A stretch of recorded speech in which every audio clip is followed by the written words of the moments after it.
I'm really excited. I've known Ruth for years now, Ruth, right? Yeah, it's about 3 years. I think we first got together on the Kindness podcast, wasn't it? You did. You helped me with my last book, and I'm sure talking about gratitude and kindness is going to come up today. However, one thing I want to mention before we start the interview is any comments you want to make, any questions you've got. We'd love to hear from you. I've got the comments box up, so feel free to get involved, get engaged, and let us know what you think. So, Ruth, I want to start with a question because I know you're amazing, but I want our audience to know as well. So tell us a bit about you. Okay, so my name's Ruth Hughes. I'm the founder director of Curious Human Limited, and this company helps individuals and organisations successfully navigate cultural transitions. And you might go, well, what does that mean? So it's about where we are, how the context that we're in impacts our sense of identity. I started out in education and in the voluntary sectors and leadership roles. And then I did in 2018, I did a master's in applied positive psychology and coaching psychology. And I really wanted to focus on those transitions. I spent 11 years in Zambia, and then I came back and worked in the independent school sector. I was director of boarding. I've been director of admissions and marketing. And one of the things that really struck me was how little understanding and training there is of the impact of culture shock on people's identity. Yeah. So we have lots of organizations that bring people across, both young people into schools, into universities, but also staff, employees. And it's kind of like, okay, you're in this culture now, get on with it. Whereas our pillars of identity, how we feel about ourselves, our sense of status and certainty and autonomy, relatedness, fairness, I'm just using David Rock's SCARF model, are all impacted by where we are. So I think, helping people really understand themselves, their situation, and what motivates them, what matters to them, what brings them joy, and getting that long view that takes you out of emotion. So that's what I do, is help people. I love that. I love that. And I suppose the big factor there is one of the biggest changes in all of our lives is when we decide that we're going to change who we are and what we do, because we're thinking about what's next. Now, you didn't do this at a retirement age. You did this sort of midway. How old were you when you sort of shifted from the education sector to what you're doing now? I was 48, I think, when I went in. How did you find the change? Do you know what was really interesting was I was super excited about it. There were a lot of factors that went into making that decision. I'm really interested in psychology, how our minds work, how we make up our decisions, the narrative we tell ourselves about who we are. And it was something I really wanted to do. But as a mature student going into master's level education, I found some of it really challenging, learning how to read academic journals. I come from an arts background, an English literature background, and so the way that I wrote, embedding quotes, was not what you do when you present scientific material. So part of what we did was a research project, and I found that really challenging. And I remember maybe 3 months in, kind of saying to my husband, I don't know if I can do this. I've left quite a well-paid, quite prestigious job and suddenly I'm not really good at this. Taking the jump. And he turned to me, he said, well, where are you on the culture shock curve?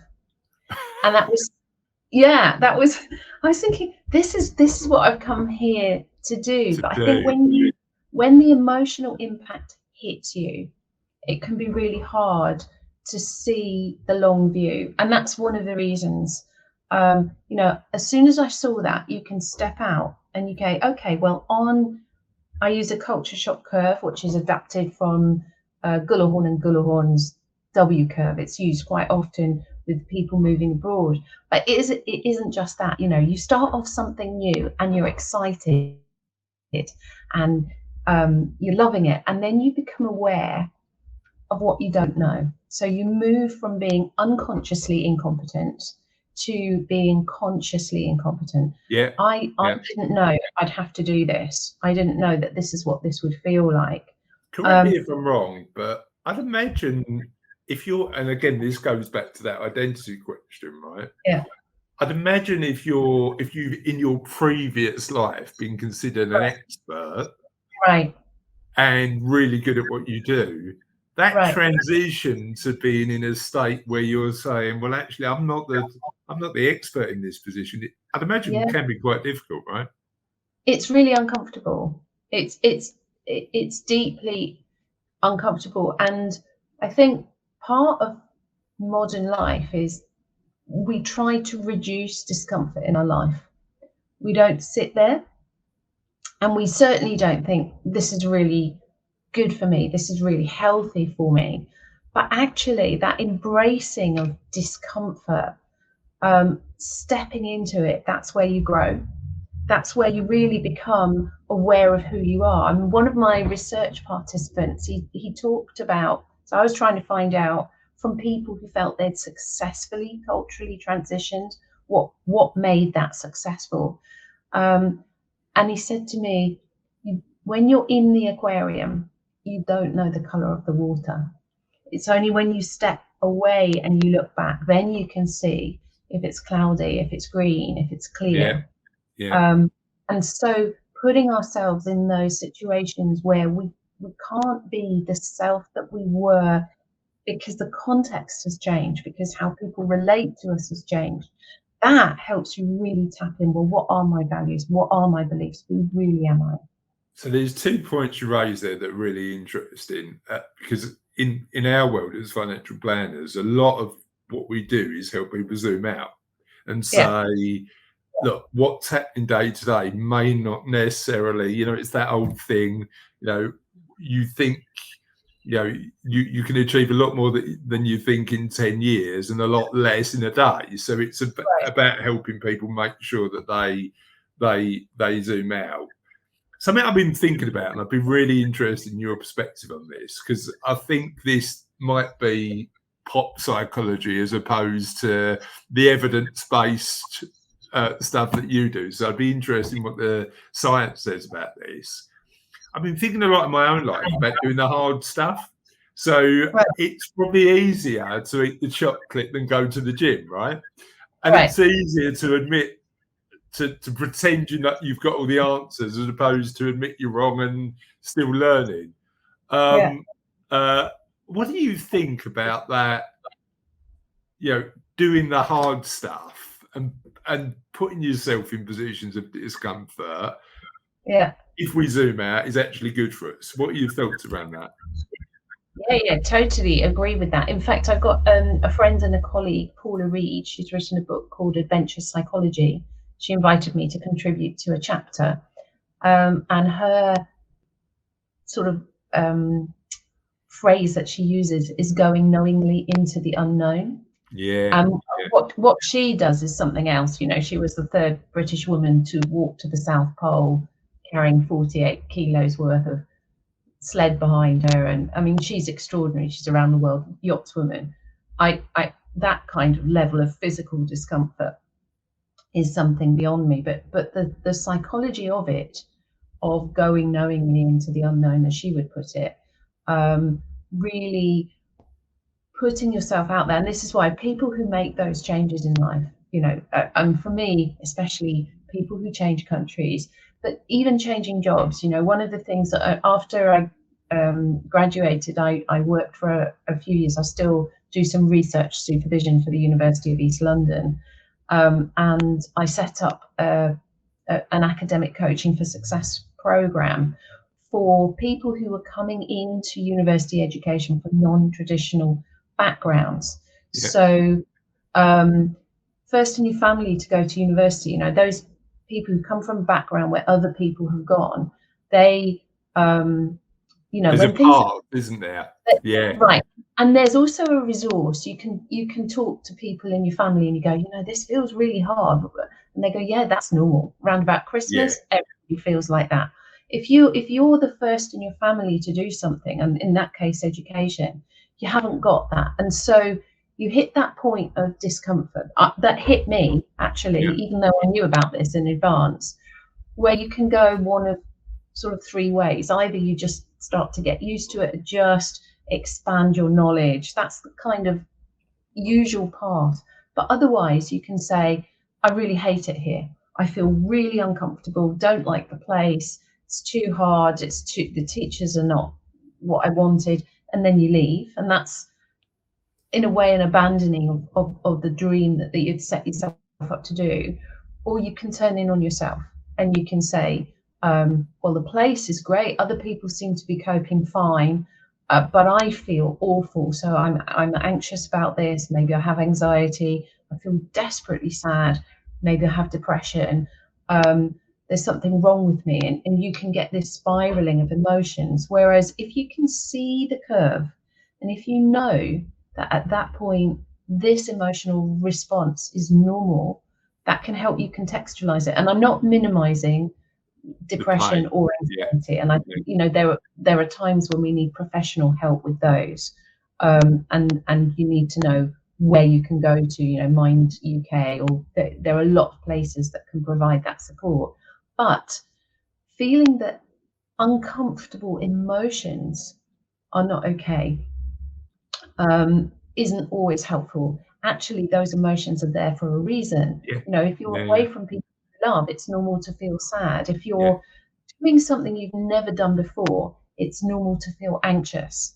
But if you can recognize that, embrace it, step into it, that's when we grow.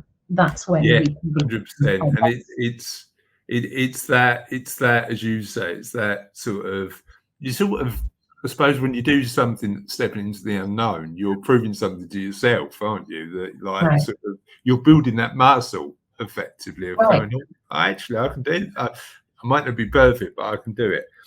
And I suppose the insight there for me is thinking about what's next in our life at a certain age. You know, a lot of the clients, when they come to us, are typically in their mid-50s, had super successful careers, have built a level of financial security, but they can't see themselves doing what they're doing for much longer. So they know they feel a pressure to make a change, but making that change is scary.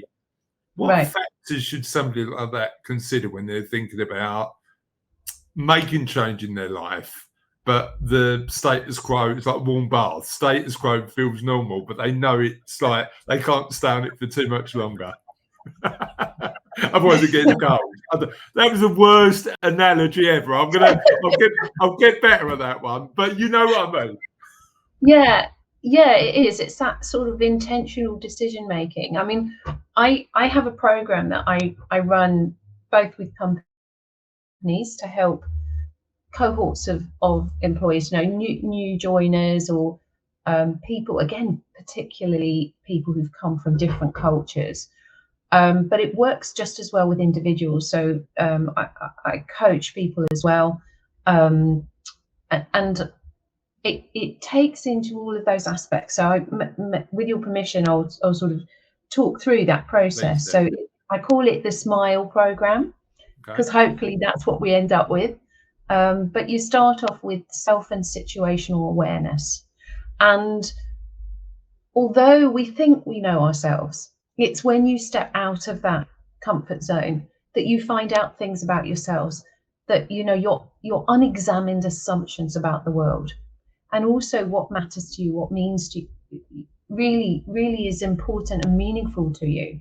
So to do some work on what are my strengths. So not just what am I good at, what am I skillful at, but what brings me energy, what brings me joy. You Sure. know, and there's been a lot of research done on strengths. The VIA website offers free strength surveys. But I work with people on working out what brings them energy, what brings them joy. And you can do that in all kinds of ways. Sort of what you think might bring you joy might not be what's underlying, but becoming really clear on yourself and what kind of environments make you feel like your best self, your most confident self. Sure. And then meaning and mattering, those things. What is the purpose behind what you do? That can be, again, in itself quite uncomfortable. You get a lot of people starting off going, well, I don't know.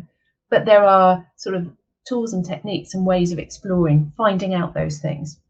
Can you share one of those tools? Oh, yeah. A really simple thing. 3 good things. If I asked you in the last week, Chris, to name me 3 good things in your life, what would you say? 3 things that have been good. That's such a great question.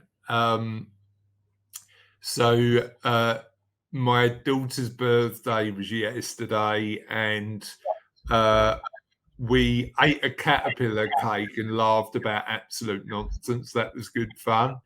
I saw a client yesterday and gave them clarity in terms of what their future looks like. And the technical side was fine. The satisfaction I got was when they left, because it's really interesting when people come and speak to somebody like me. I know it's not always the easiest conversation in the world, so I say that. So I say, well, look, it's not. And the client at the end said, "Thank you for what you're doing for us. And by the way, you're not scary at all," which was a interesting comment. So that was nice. So I like it when people benefit from the work we do. And then I suppose the other thing is Cassie and I had our 18th wedding anniversary on Friday, and we went out for a date night, and that was really nice as well. So I think what I've realised is I'm here to help other people in whatever way I can. And that starts with family, but hopefully that extends to my professional life too. Amazing. So I loved listening to that, because it will tie into the next thing that I was going to talk about, which is intentional joy. But your values shine through what you're talking about. So if you did the VIA strength survey, kindness, I hope so. Would come out. Your values, family is really important to you. That's come out in 2 of the stories that you talk. Making a difference, being of benefit. Yeah. And also fun. You talked about laughing and the caterpillar cake. So humor has come out as one of the things that matters to you. Yeah. So if you were thinking about what you were going to do next, just from that very brief piece of storytelling, if you didn't have your family, if you didn't have humor, if you weren't able to make a meaningful difference to other people's lives, there'd be something missing. Yeah, really interesting. So those might be things that I would look for, or you would look for building in your future. And I suppose the other thing I'm really curious about is, because we've talked about the change curve.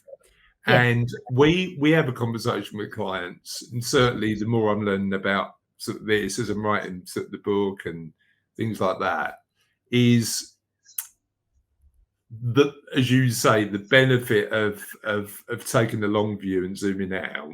Right. How do we react to change when we think it's too immediate? And what sort of time frame should we be looking at or thinking about change over? Because clearly, if I said, if one of my clients said, right, you're being sort of made redundant tomorrow, that might be a change thrust upon them that they're struggling to cope with. But so when you're thinking about change, what are you thinking about in terms of timeframes? As you say, it really depends what the change is and if it's intentional. Contextual, isn't it? Yeah, it's contextual, and it's contextual to that person. So the change model that I was referring to is intentional change. So somebody who's made a decision. And we've also got to recognize there's a tension in humans. So we like change if it's novel and if we have control. Yeah. But what we don't like is feeling out of control. And I'll come back. I mentioned briefly David Rock's SCARF model at the beginning, and it's something that I would use a lot for myself. It was really helpful for me to frame and contextualize change. So he talks about 5 pillars of identity: status, certainty, autonomy, relatedness, and fairness.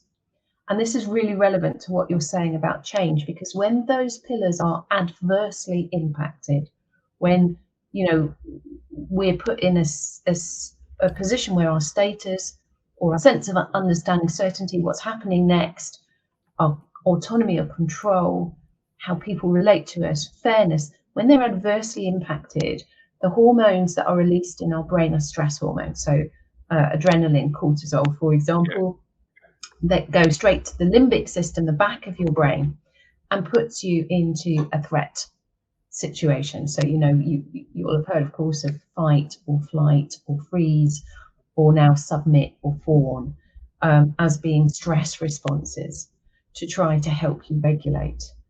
So if you have change that has been thrust upon you, your sense of certainty and your sense of autonomy are definitely going to be impacted.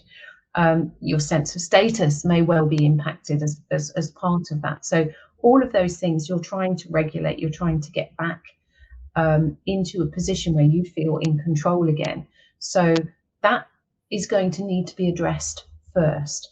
And one of the things, if you're managing groups of people, to understand is you can't sort of reason people out, or but you just look at the long view. Until you address the threat, nobody's going to be able to think, because when people feel that they have certainty, autonomy, status, relatedness, fairness, the hormones that are released, serotonin, oxytocin, they're in the front part of your brain. That's where you think, that's where you can be creative, that's where you learn.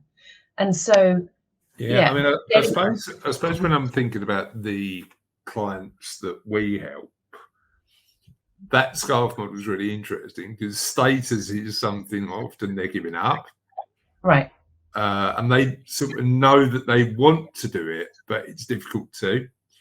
And certainty is the other one, isn't it? Knowing that if you've been doing something for 20, 30, 40 years, and suddenly this map in the future is. So how do we confront that change and do it in a way where we can be happier moving forward?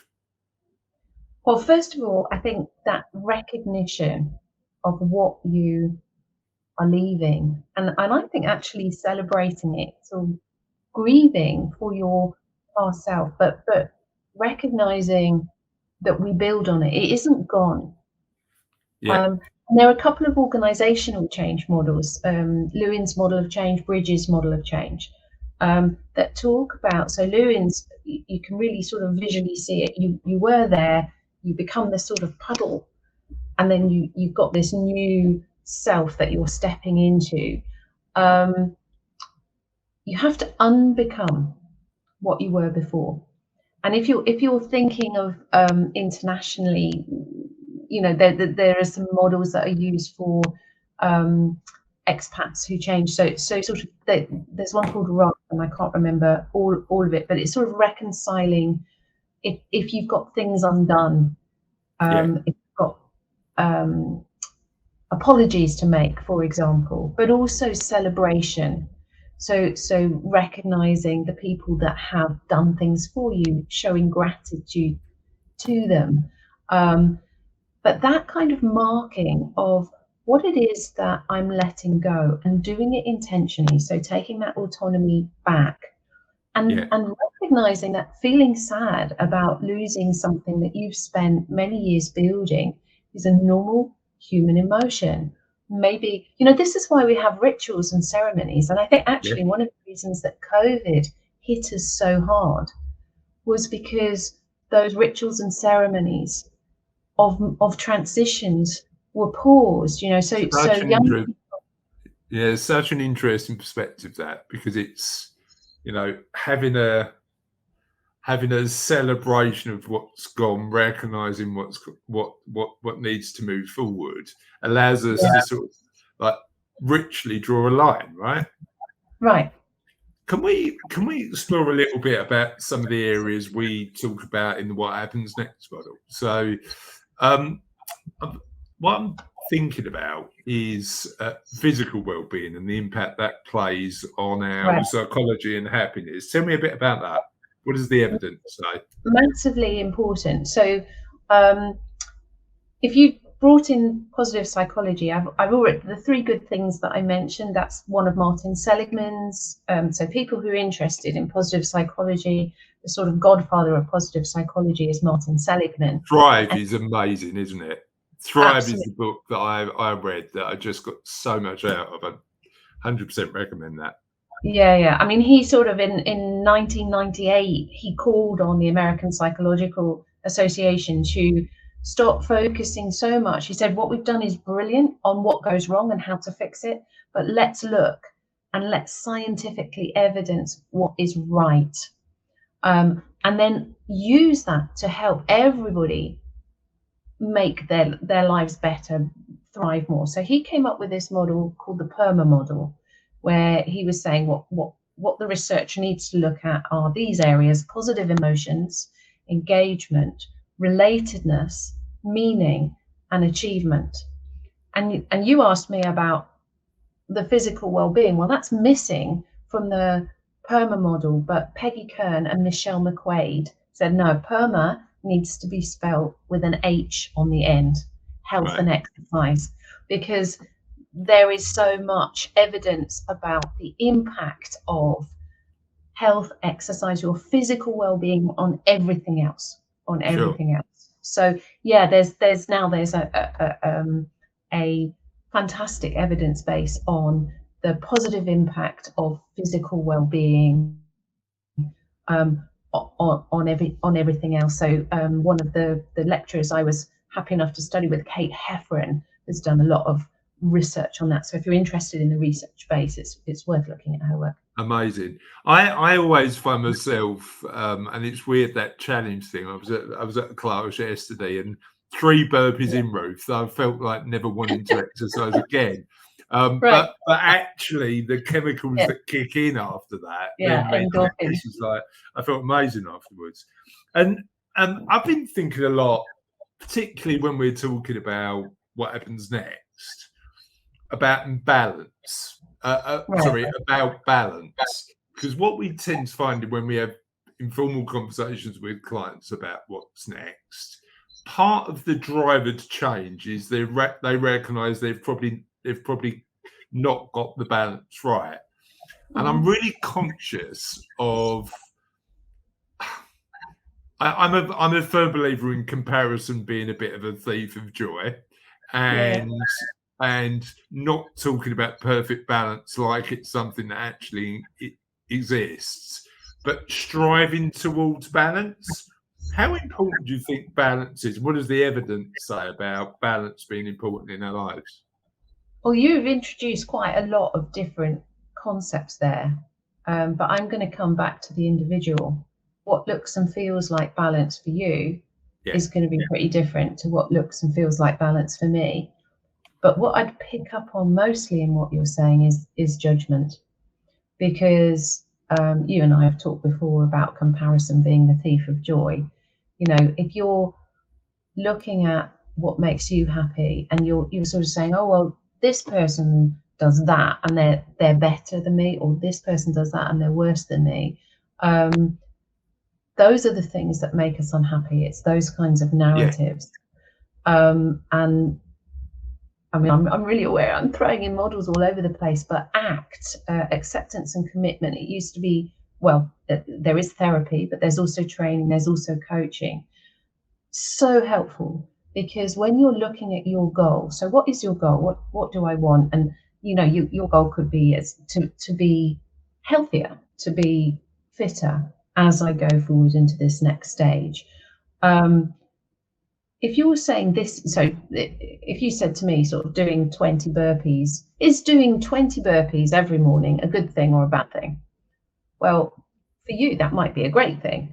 For me, the idea fills me with absolute horror. I'd rather, make sure that I'm going for a walk twice a day, or something that would suit me.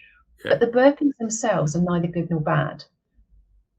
In terms of my aim, sort of staying generally healthy, is it helpful or is it unhelpful for me doing this thing? So in getting your balance, I would really think about the small steps that you can take. And, coming back to the SMILE model, we haven't focused much on intentional joy. We've gone straight to long view, but there's also endeavor, because these things don't happen without effort. Yeah. And a goal without a plan is just a wish. Yeah. So what steps do you need to take without, having to do everything all at once? New Year's resolutions fail for a reason. People set unachievable goals, and then the first day that they miss it, they go, "Oh, I'll just give up on that then." Yeah. But actually, if instead you're saying, well, what small incremental intentional choice can I make today? Can I, and if you don't make it in the morning, maybe you make it in the afternoon, that will move me towards my goal. So if I missed my 20 burpees in the morning because something came up, or I couldn't be bothered, or whatever, you got a phone call, whatever, instead of saying, "Oh, well, I can't do it," say, "Okay, well, what can I do? I've only got 10 minutes at lunchtime. I'm going to walk around the block." Yeah. Yeah. And so I think we get balance in our lives, not from making huge decisions to change everything, but from looking at the small steps that we can take towards the goals that we want, with the support of other people. We haven't talked much about relatedness from the PERMA model, but how we can key in, how we can help others, how others can help us is absolutely key to helping us feel happy and achieve the kind of life we want to live. I absolutely love that. I mean, that progress, not perfection model, and that, that element of saying nothing's ever achieved by a jump. It's always that step in a slow walk in a specific direction, is so important. And you're actually right. I think balance to me and balance to you and balance to members of our audience is going to be fundamentally different. Right. And I think sometimes you recognize when you're balanced, sometimes you don't. Sometimes you recognize when your balance isn't right. it's that driver to make change is really important. And I suppose the other thing you've touched upon, and what I've read about well-being and happiness is just as you say, the relatedness. No man is an island, no woman is an island. We're all connected. How important is that relatedness? And can I be perfectly frank? There's probably a period in my life where, not that long ago, actually, probably 4 or 5 years ago, and COVID sort of changed my perspective on this, where I was probably more focused on the business relationships I had instead of the personal relationships I had. But how important in our well-being is those personal relationships, and what small steps can we make to make sure that's better for us? Yeah, I mean, business relationships are also personal relationships. Yeah. Because I think that's something that I think is really important in terms of how organizations look at their people, that we are all human beings. We don't get a practice life. Yeah. This is it. This is the life that we have. Yeah. And relationships, how, human beings are social animals. How we see ourselves is intrinsically impacted by how other people see us and treat us, and this has really come up, and how you identify yourself. So whether your identity is personal or social or relational. So if I asked you who you are, and what you say will change. So let me ask you that question. Sorry, I'm dancing around the question, but it will become clear in a minute, I hope. If I said to you, Chris, just tell me a few sentences about who you are, what would you say? I'm a dad.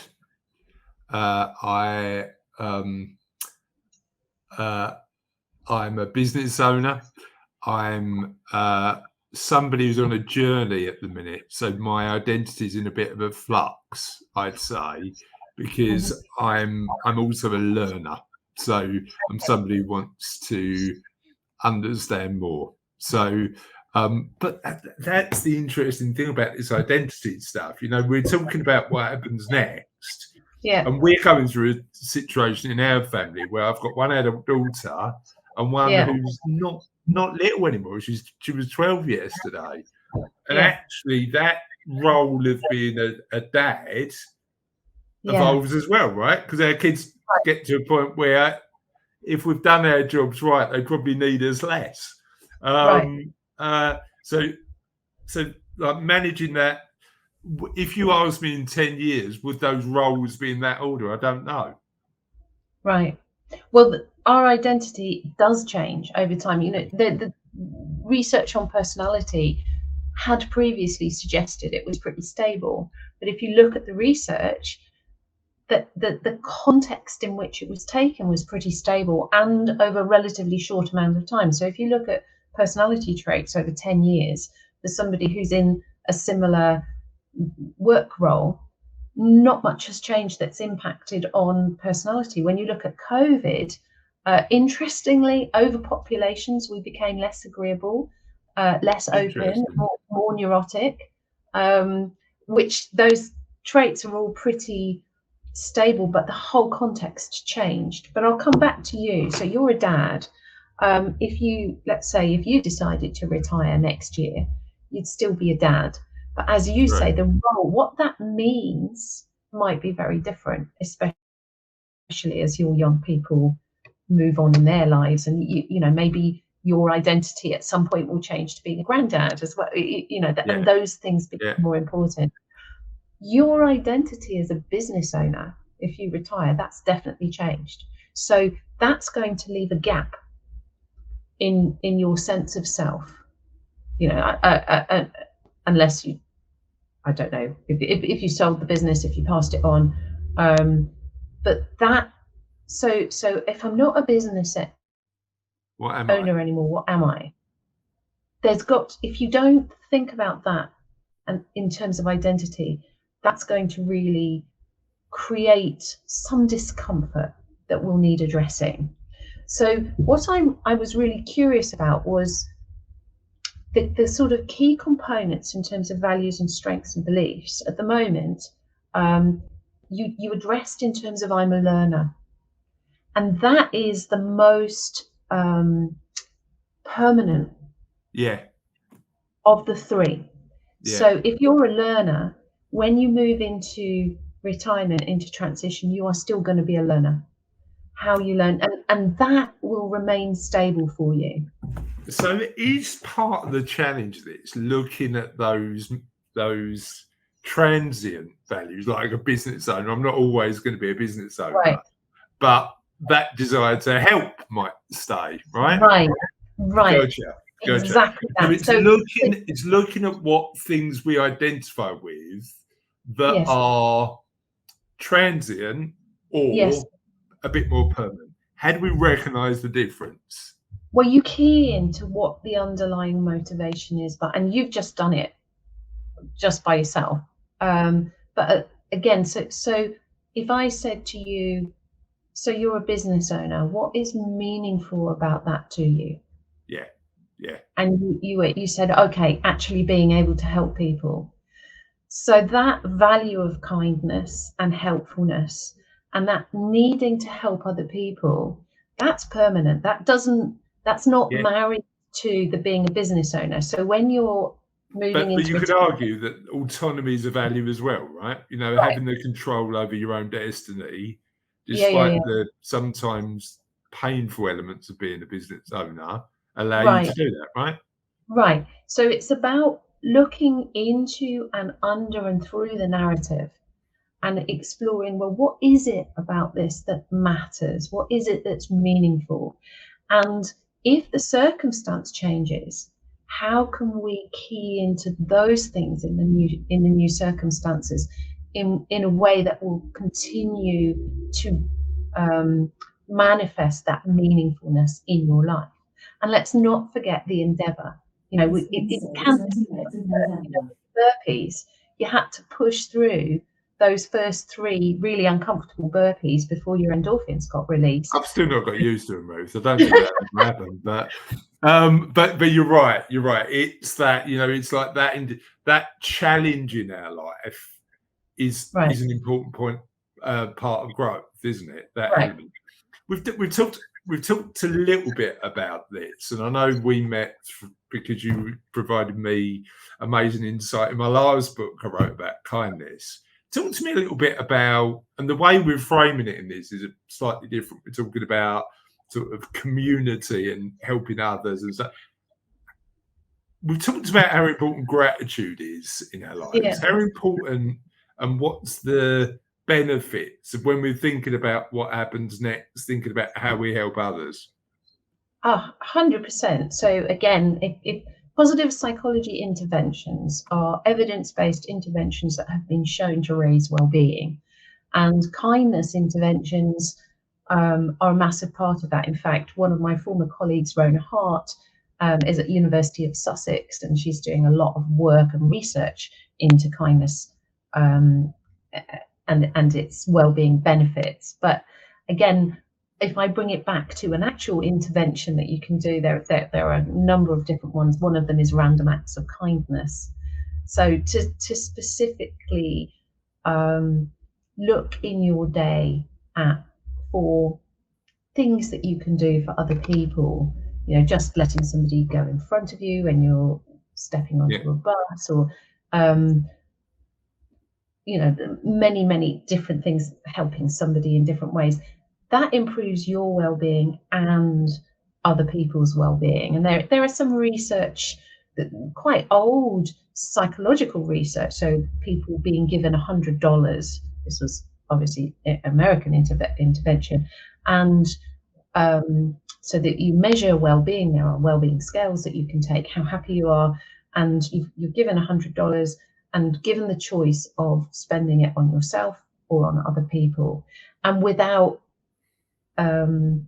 you know, massive impact on spending that money on other people, is so much better for our well-being and lasts longer. There's an amazing book on financial well-being called Happy Right. Money Right. by Elizabeth Dunn. And she talks about the fact that they did an experiment where they gave somebody a $10 Starbucks card, and they could either buy themselves a couple of coffees or give it away. Yeah. And ultimately, the ones that gave it away made the most happiness. And I think, yeah, just I think it's underestimated doing that, and it doesn't need to be big steps. It can be those baby steps towards whatever a meaningful life means for you.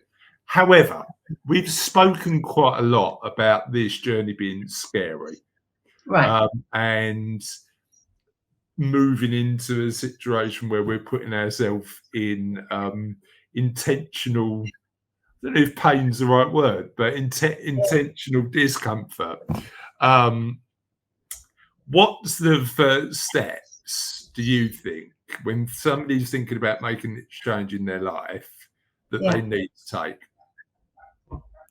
Well, I mean, it's going to depend on the change, Chris. You know, so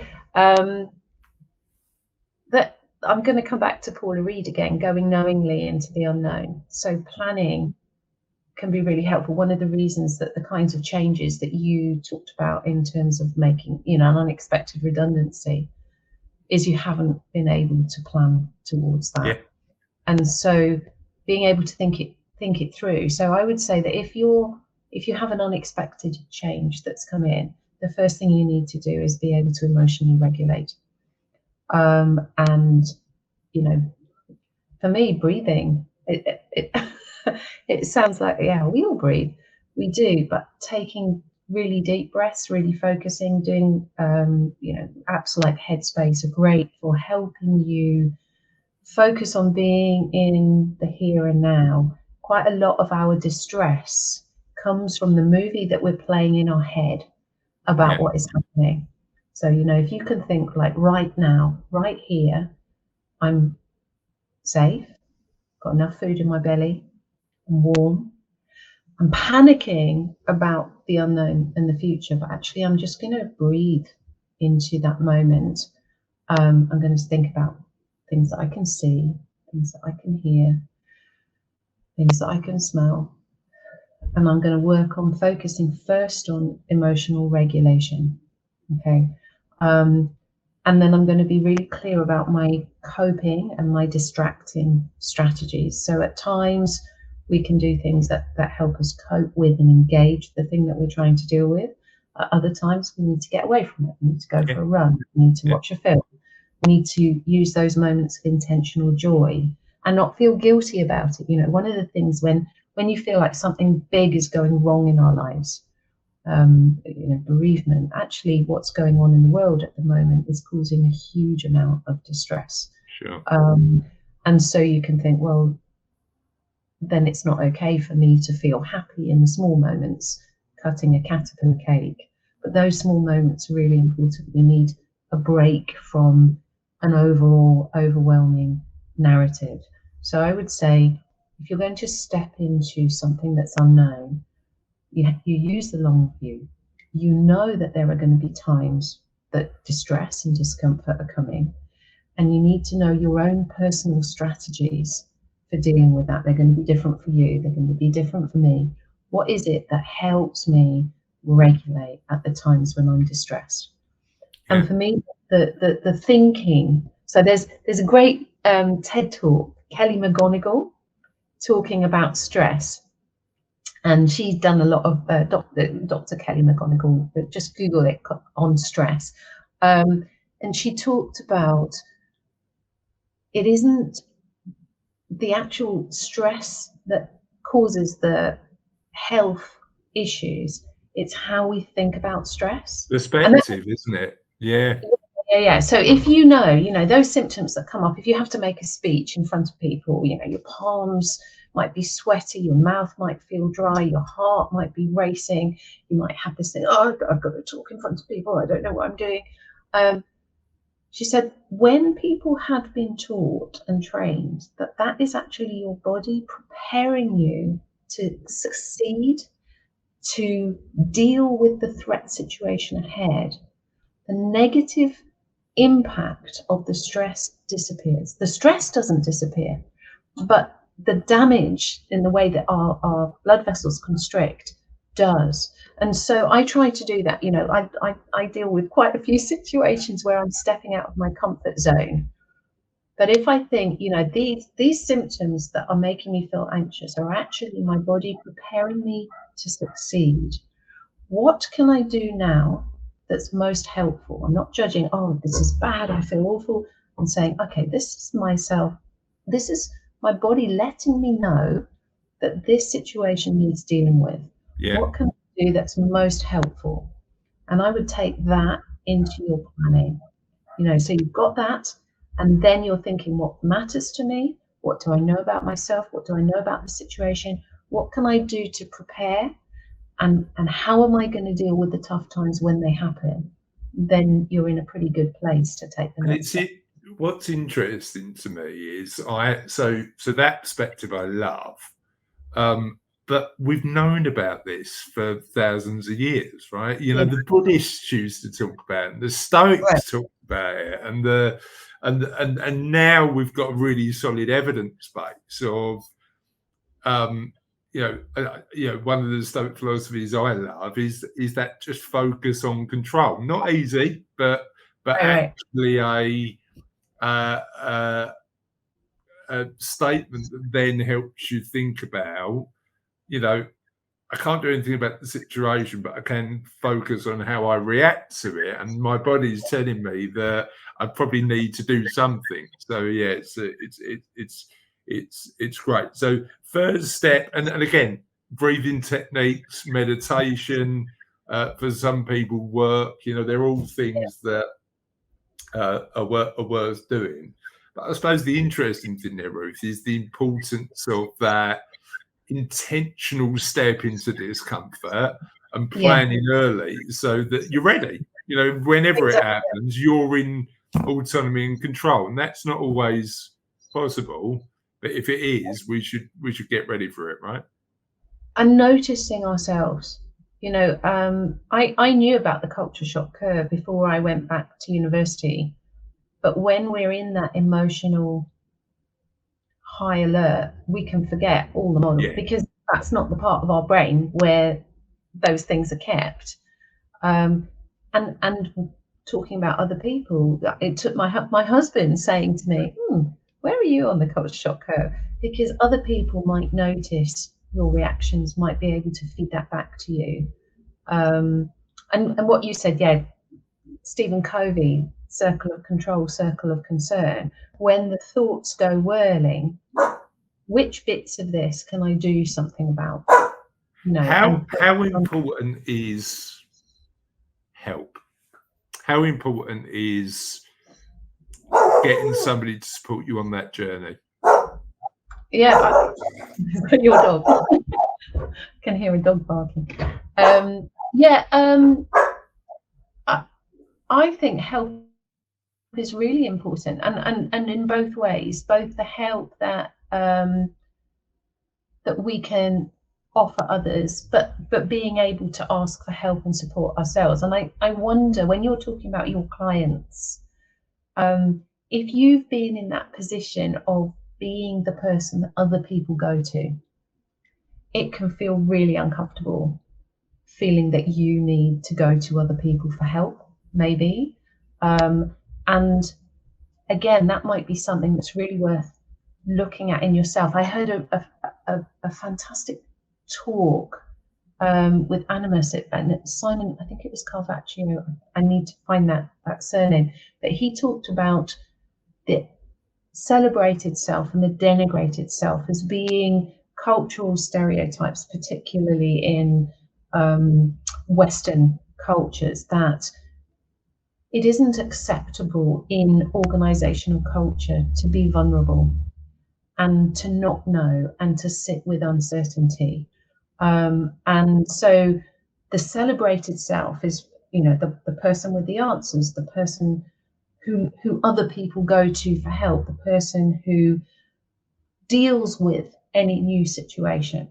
And so if your organization and culture has reinforced that idea of selfhood as the person that you need to be, suddenly, if you're in a position where you feel vulnerable, where you might be feeling emotional, where you might need to go for others for help, you've got a sense of shame about those feelings. So this is really interesting. I think when I think about it in the business context, and this is another hour's conversation, I think. So, but when I think about that in a business context, I always think that being vulnerable is important because I want my team to be able to do that as well. When you don't know, it's important to say you don't know and have that culture of not having all the answers. But it's, as you say, it is a bit of a gap.